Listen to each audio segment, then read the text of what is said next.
Maya Chen stepped onto flight 447, her designer heels clicking against the polished floor. She scanned the first-class cabin, her eyes settling on seat 2A.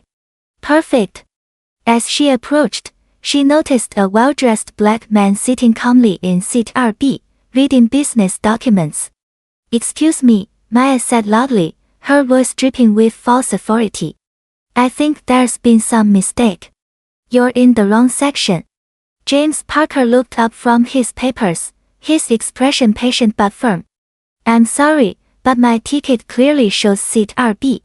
"That's impossible," Maya snapped, her voice rising.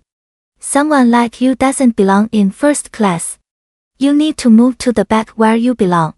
Rita Santos, the flight attendant, hurried over with a professional smile. "Is there a problem here, ma'am?" "Yes, there is." Maya's voice echoed through the cabin. "This man is sitting in first class when he clearly doesn't have the right ticket. I demand you move him immediately." Rita checked James's boarding pass carefully. "Sir, your ticket is valid for seat RB. Everything appears to be in order." Maya's face turned red with anger. "This is outrageous. I'm calling your supervisor. I'm posting this on social media. Do you know who I am? I'm Maya Chen from Peterson Holdings." Several passengers began pulling out their phones, recording the heated exchange. A businessman whispered to his wife, "This is getting ugly." James remained seated, his voice steady and calm. "Ma'am, I have every right to be here. My ticket was purchased legitimately."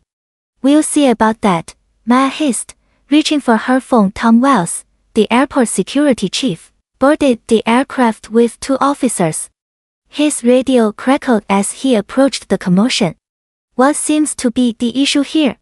Tom asked, his voice authoritative but controlled. Maya pointed dramatically at James. "Officer, this man is trespassing in first class.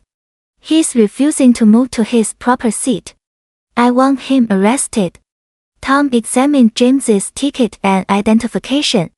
"Sir, your documents appear to be legitimate." "Of course they're not." Maya shrieked. "Look at him. He obviously can't afford first class." Suddenly, Tom's radio buzzed urgently. He stepped aside, listening intently to the crackling voice. His expression changed completely as he received the message. James calmly reached into his jacket pocket and pulled out a sleek business card. He handed it to Tom, who read it twice before his eyes widened in shock. "Ma'am," Tom said slowly, turning back to Maya, "I think you need to see this." Tom held up the business card for Maya to see. The gold lettering read, "James Parker, CEO and owner, Parker International Airlines." The color drained from Maya's face as the reality hit her like a lightning bolt.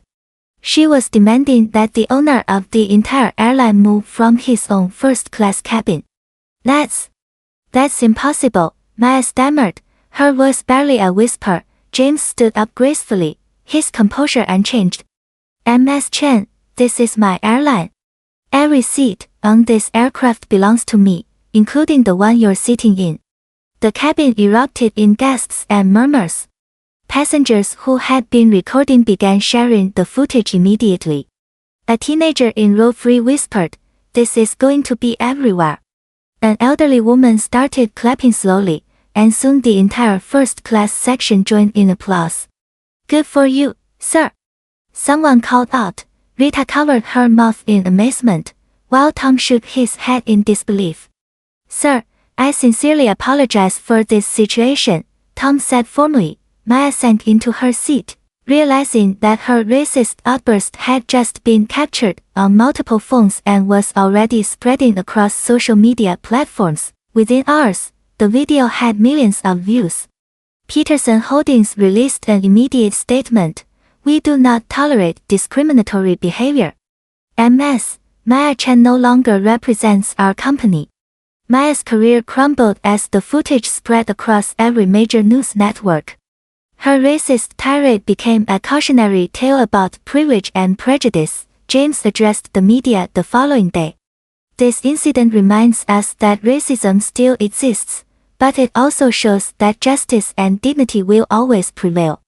He announced sweeping changes across Parker International Airlines. We're implementing comprehensive anti-discrimination training for all staff members. Every employee will learn to treat passengers with respect, regardless of race or background. The airline also launched a scholarship program for minority students pursuing careers in aviation.